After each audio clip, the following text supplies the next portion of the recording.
마태복음 13장 45절과 46절 두 절만 우리 함께 읽겠습니다.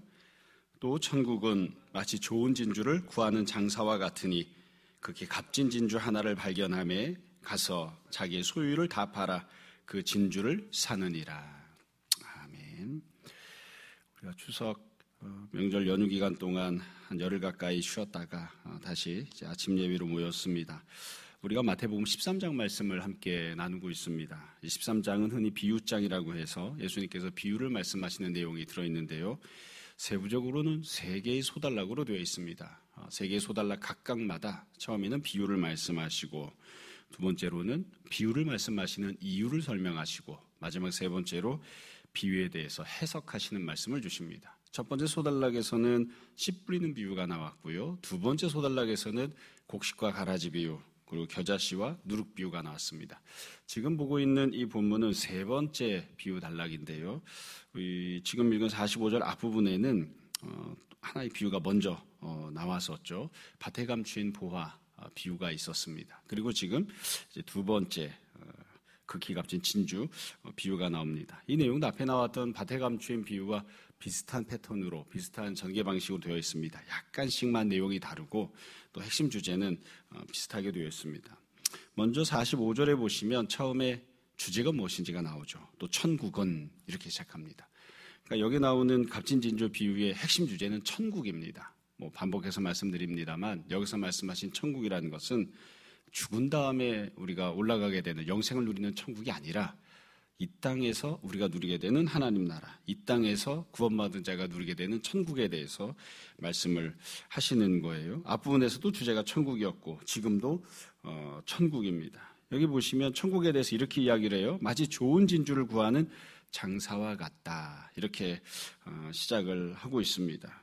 이 좋은 진주를 구하는 장사와 같다 이렇게 시작을 했는데 이게 너무나 당연한 것들을 우리가 다시 한번 생각해 볼 필요가 있어요. 여기 보면 진주 장사가 등장을 하는데 이 진주 장사는 원래 무엇가 진주인지를 알고 있는 사람입니다. 그러니까 진주를 처음 보는 사람이 아니에요. 그러니까 밭에 감춘 비유 같은 경우에는 이 일꾼이 가서 일을 하죠. 밭을 이제 경작을 하다가 생각하지도 못했던 보물을 발견하는 거예요. 어쩌면 거기에는 처음 보는 보석들이 들어있었을지도 모르겠습니다. 근데 진주 장사는 진주를 다루고 있는 사람, 진주를 사기도 하고 팔기도 하고 이런 사람이라서 무엇가 진주인지는 알고 있고 그리고 그 중에 무엇가 귀한지도 알고 있는 그런 잘 알고 있는 사람입니다. 또 이 사람은 진주 장사기 때문에 원래부터 진주를 찾는 사람이기도 합니다. 진주가 있으면 사기도 하고 또 갖고 있던 진주를 팔기도 하고 그런 장사인 거예요. 그래서 이 진주 장사와 같은데 이 사람이 어떻게 했는가? 46절에 보면 처음 모습은 이렇습니다. 극히 값진 진주 하나를 발견했다. 이렇게 되어 있습니다. 찾아낸 거예요. 발견을 했습니다. 다만 여기 보면 어떻게 발견했는지에 대해서는 과정을 기록하지 않습니다. 가령 앞에 나왔던 밭에 감춘 비유를 보면 이 농부가 일꾼이 원래 이 보석을 발견하려는 목적을 갖고 일한 건 아니죠. 아무 생각 없이 일을 하다가 우연히 이 발견을 한 거예요. 그런데 반면 여기 나오는 이 진주 장사는 좀 다릅니다. 진주 장사는 원래 진주를 취급을 하니까 사기도 하고 팔기도 한단 말이에요. 어쩌면 이 사람이 직접 가서 어디 가면 좀 좋은 진주를 찾을 수 있을까? 그래서 여기저기 찾아다니다가 이렇게 찾았을 수도 있고 아니면 진주 장사니까 일반적으로 생각해 보면 누군가가 저쪽에 좋은 진주가 있던데 가서 좀 사보시겠습니까? 이렇게 소개를 해서 그래서 좋은 진주가 있다는 사실을 알게 되었을 수도 있고요. 그렇죠? 우연히 여튼 들어서 알 수도 있고요.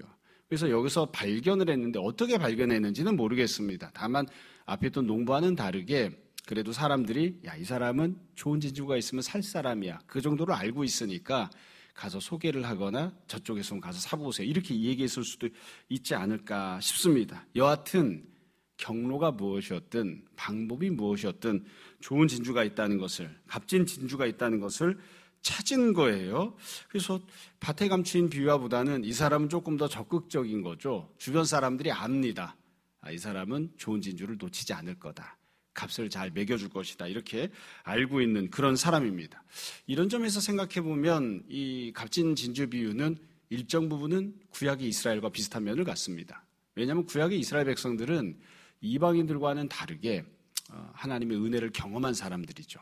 구원을 경험한 사람들이어서 구원이 얼마나 값진지 또 하나님의 은혜가 얼마나 기쁘고 감사한 것인지를 압니다. 다만 차이가 있다면 구약의 이스라엘은 은혜를 경험했음에도 불구하고 또 다른 은혜를 찾으러 다니지는 않습니다.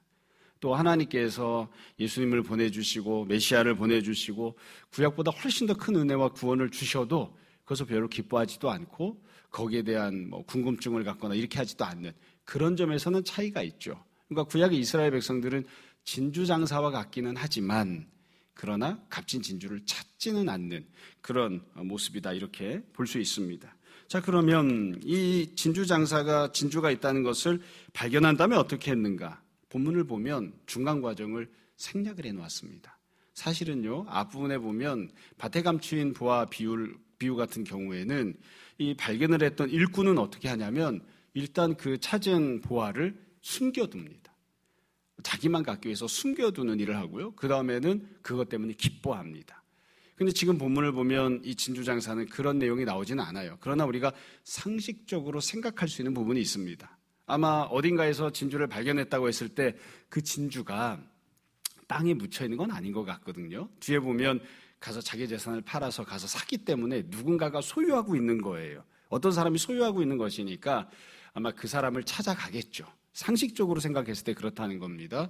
누군가가 진주를 갖고 있으면 그 사람 찾아가서 그 진주를 나한테 파십시오. 그렇게 이야기하겠죠. 그럼 그 사람이 흥정을 하겠죠. 얼마를 주겠느냐. 그럼 이렇게 주겠다 저렇게 주겠다 이런 얘기들을 하지 않겠습니까? 그래서 아마 진주장사가 제가 진주장사였으면 그랬을 것 같아요. 가서 내가 줄 수 있는 금액은 여기까지다. 그래서 그 사람과 흥정이 잘 맞아서 그러면 내가 당신이 돈을 갖고 오면 사겠다 팔겠다 이야기가 되고 아마도 확실하게 하기 위해서는 계약서를 쓰겠죠. 뭔가 이렇게 중간 과정이 있었을 겁니다. 이거를 나의 것으로 확보하기 위해서 이런저런 과정들이 있었을 것 같아요. 제가 이 설교 준비를 하면서 이 예배당을 확장을 하면서 예전에 이쪽 부분이 학원이었잖아요. 그래서 학원이 매물로 나왔다는 소식을 들었을 때를 생각을 해봤습니다. 그때도 어떻게 했냐면 이게 학원 주인이 정말로 예전에 교회에 있을 때에도 그렇게 안 판다고 했다는데 학원이 매물로 나온 거예요. 그래서 얼른 찾아갔습니다. 그리고 나서 우리가 이것을 사기를 원한다. 우리한테 꼭 필요하니까 돈은 없지만 꼭 사기를 원한다. 이야기를 했더니 또 팔겠다고 그러더라고요. 그래서 지금 당장 가계약서를 쓰자. 그리고서는 사실은 교회에서는 재정을 지출을 할 때에는 당회를 하거나 성도들의 동의를 구해야 되거든요. 근데 그렇게 동의를 구하려면 먼저 공고를 해야 되고 그다음에 일주일이 지나야 되고 이렇게 하니까 시간이 걸리니까 그래서 급한 마음에 어떻게 했냐면 그때는 이제 안수 집사님들에게 다 단체 카톡을 넣어서 이렇게 이게 매물이 나왔는데 오늘 가계약을 하려고 한다. 그리고 만약 이 가계약이 틀어질 경우에는 그냥 내가 갖고 있던 개인 돈 300만 원으로 날리는 것으로 하겠다. 일단 그렇게 양해를 합시다 해서 가계약을 했단 말이에요. 가계약을 하면서 제가 여기 있던 학원 원장 선생님께 그렇게 말씀드렸습니다. 우리는 이걸 사기를 원하지만 우리보다 더 좋은 가격에 이 물건을 여기를 사겠다고 하는 사람이 나올 수도 있다. 그때도 우리가 계약을 했으니까 무조건 우리한테 달라 이럴 수는 없고 만약에 더 좋은 가격을 주겠다고 하는 사람이 생기면 그러면 계약하시기 전에 나에게도 연락을 달라. 그 사람이 제시한 가격보다 내가 돈 100만 원이라도 더 얹어줄 수 있으면 돈 100만 원이라도 더 주고 사고 만약 그게 우리 형편에 어려우면 그쪽에다가 파셔도 된다. 계약했던 금액은 그냥 그 금액만 돌려주시면 되는 거니까 그렇게 해달라 했더니 이분이 알겠다고 하셨어요. 그리고 참 감사하게도 나중에 다른 사람이 사겠다고 했는데 그래도 내가 가계약금 받았는데 다른 사람한테 팔 수 없다. 의리를 지키겠다 하셔서 우리한테 파셨거든요. 그러니까 제가 생각할 때 여기 나오는 이 값진 진주를 발견한 진주장사도 마찬가지였을 것 같아요. 이 사람이 다른 데 팔면 어떻게 합니까? 그러니까 이 좋은 걸 발견했구나. 내가 사야지 하고서는 아마 흥정을 했을 것이고 할 수 있다면 계약서를 썼겠죠. 그리고 난 다음에 이 사람이 이 진주를 얻기 위해서 어떻게 하는가? 그 뒤에 보시면 이렇게 되어 있습니다. 당연한 것인데요. 돌아가죠. 돌아가서 자기의 소유를 다 팝니다. 이게 얼마나 값진 진주였는지는 모르겠는데 또 이 장사가 돈이 얼마나 없었는지는 모르겠는데 여하튼 소유를 파는데 다 팝니다. 몽땅 다 팔아요. 그리고 나서는 그 진주를 돈 주고 삽니다. 이게 지금 이 비유가 담고 있는 내용입니다. 그래서 이 사람은 찾아낸 진주를 나의 것으로 삼기 위해서 내가 할 수 있는 모든 것을 다 하는 거예요. 어떻게든 내 소유로 삼겠다, 내 것으로 갖겠다, 이렇게 해서 지금 갖고 있는 모든 재산을 다 처분을 하는 거죠. 그러니까 이 사람이 판단할 때에는 현재 갖고 있는 재산, 현재 귀하게 생각하는 모든 것들보다 앞으로 얻게 될 진주가 더 가치가 있다고 판단을 한 겁니다. 그래서 이런 점에서 보면 이거는 밭에 감추인 비유와도 보화 비유와도 비슷하죠. 그 사람도 가서 다 팔죠. 조금만 파는 게 아니라 다 팔아서 이거 밭을 사는 그런 행동을 하니까요. 자, 여기까지가 이 비유가 담고 있는 내용입니다. 너무나 당연한 우리 모두가 알 수 있는 내용들을 한두 가지 말씀을 드리려고 합니다. 이 내용을 보면 결국 어떻게 해야 하는지가 이 비유 안에 잘 들어 있습니다. 제일 중요한 첫 번째는 발견을 해야 됩니다. 아, 이게 정말 가치가 있구나. 이것을 발견하고 잘 분별하는 판단력이 있어야 돼요. 아, 이게 정말 가치 있는 것이구나. 이게 밭에 있는 보화가 되었든 극히 값진 진주가 되었든 귀하다고 하는 사실을 발견을 해야 되고, 두 번째로는 그것을 위해서, 내가 그것을 얻기 위해서 돌아가서 현재 내가 갖고 있는 모든 것들을 다 팔아야 됩니다. 이 비유를 보면 예수님이 일부만 파는 게 아니라 몽땅 다 파는 것으로 이야기를 하세요. 몽땅 다 팔아야 됩니다. 그래서 현재까지 귀하게 생각하던 것, 내가 누리고 살던 것, 그리고 일부가 아닌 전부를 다 팔아서, 그리고 이것을 다 팔 때 오늘 본 비유에는 그렇게 나오진 않았지만 기쁜 마음으로 파는 거예요. 왜냐하면 지금 팔아치우는 게 현실만 놓고 보면 갖고 있던 것들을 잃어버리는 것이지만 사실은 더 귀한 것을 얻을 것이니까 그렇게 다 팔아치운 다음에는 재산을 마련해서, 돈을 마련해서 가서 진주를 사는 거죠. 이런 과정들이 필요합니다. 결국 이 모든 것들이 되지 않는 이유도 마찬가지입니다. 뒤집어서 생각해 보시면 돼요. 왜 이와 같이 천국을 얻지 못하는가? 이유는 그게 얼마나 가치 있고 귀한 것인지를 발견하지 못했기 때문입니다. 아무리 값진 진주를 보아도 그게 값진 진주라는 사실을 모르면 아무짝에도 쓸데가 없는 거잖아요. 일단 발견을 해야 되는데 발견을 못하기 때문에 천국을 누리지 못하는 것이고, 발견을 했습니다. 그런 다음에 여기에 대해서 머뭇거리는 마음이 있는 거죠. 아, 내가 지금 갖고 있는 이것만으로도 그냥 장사해서 먹고 살만한데 그냥 지금 살던 대로 살아야 되는 거 아닌가, 이런 생각들이 드는 거예요. 그러나 이걸 다 팔아야 되는데 팔지 않기 때문에 결국 현재 갖고 있던 것들을 일정 부분 포기하지 않기 때문에 세상적인 거 포기하지 못해서 하나님 나라를, 천국을 누리지 못하는 그런 모습이 돼버리고 마는 것이죠. 자, 오늘 말씀을 정리를 하겠습니다. 앞에 나왔던 비유와 지금 비유는 약간 다른 점이 있습니다. 그게 뭐냐면 앞에 나왔던 비유, 밭에 감추인 보화 비유 같은 경우엔 거기 보화가 있다는 걸 모릅니다. 어쩌다가 우연히 만난 거예요. 그러니까 예수님을 만나고 믿음을 가지고 천국을 소유하게 될 때에 천국을 소유하겠다는 생각이 없었어요. 거기 가면 무슨 좋은 일이 있는지 몰라요. 그랬는데 갔다가 우연히 예수님 만나고 우연히 믿음 가져서 야, 정말 뜻밖의 천국을 선물로 받는 그런 경우가 밭에 감추인 보화입니다. 그러나 지금 여기 나오는 그렇게 값진 진주 비유는 조금 달라요. 이 사람은 이미 은혜를 경험한 사람이에요. 무엇이 귀한 줄을 알고 있습니다. 그리고 할 수만 있다면, 더 큰 은혜가 있다면, 더 귀한 구원이 있다면 그것도 받았으면 좋겠다는 정도를 알고 있어요. 그리고 하나님께서 이 사람에게 기회를 주신 거죠. 더 큰 구원과 은혜를 받을 수 있는 기회를 주시고, 어떻게 하면 받을 수 있는지, 어디에 가면 받을 수 있는지를 알려주신 거예요. 그래서 이 사람은 그 기회를 붙잡습니다. 놓치지 않고 잡는 거예요. 갖고 있던 것을 팔아서 잡는 것이죠. 그래서 여러분, 이 두 번째 나온 비유, 지금 오늘 본 이 비유가 어찌 보면 조금 더 믿음의 성장, 하나님 나라 더 큰 구원, 은혜를 누리는 것에 적합한 비유가 아닌가 싶습니다. 오늘 우리 모두가 다 이런 상황과 비슷하니까요. 우리가 이미 다 은혜를 누려봤잖아요. 하나님이 준비하시고 인도하시면 이런 귀한 은혜를 누릴 수 있다. 우리가 이렇게 하면 천국을 누릴 수 있다. 경험을 해보았는데 하나님께서 더 좋은 것을 예비하시고 알려주십니다. 더 좋은 것이 있다. 더 큰 구원이 있다. 그때에 주저하지 않고 여지껏 내가 받았던 은혜 혹은 여지껏 내가 누리고 있던 것, 그런 것들을 내려놓고 주님께서 주시는 것을 내가 더 사모하는 마음으로 받아야지. 이런 모습이 되어야 합니다. 여러분, 이 비유의 핵심 주제가 천국이라고 했는데 천국 중에서도 천국은 어떤 곳인지, 또 천국에 가면 뭐가 좋은지 이런 내용은 하나도 안 나옵니다. 이 비유가 담고 있는 핵심 주제는 누가 천국에 들어가는가입니다.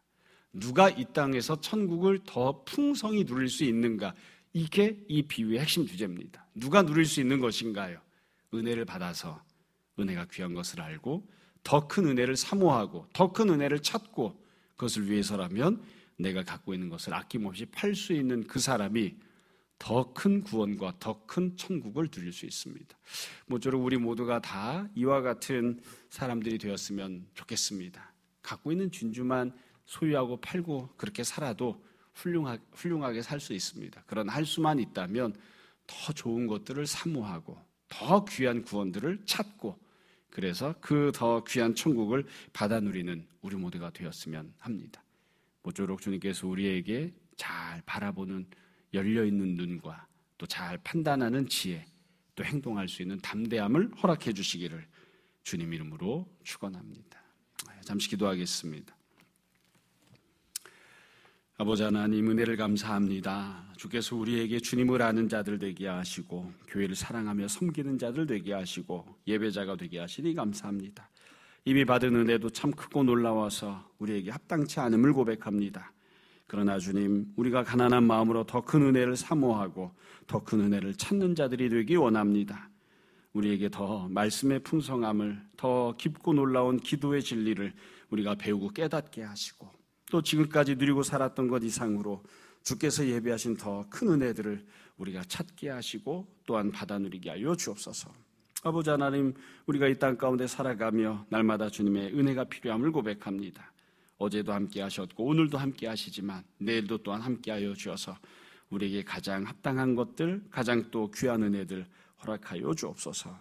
이 아침에 성도들이 기도할 때에 주께서 들으시고 응답하시기 원하며 이 모든 말씀 예수님 이름으로 기도합니다. 아멘.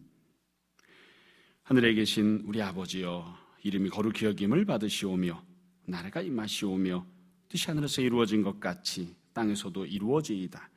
오늘 우리에게 일용할 양식을 주시옵고 우리가 우리에게 죄진 자를 사하여 준 것 같이 우리 죄를 사하여 주시옵고 우리를 시험에 들게 하지 마시옵고 다만 악에서 구하시옵소서. 나라와 권세와 영광이 아버지께 영원히 있사옵나이다.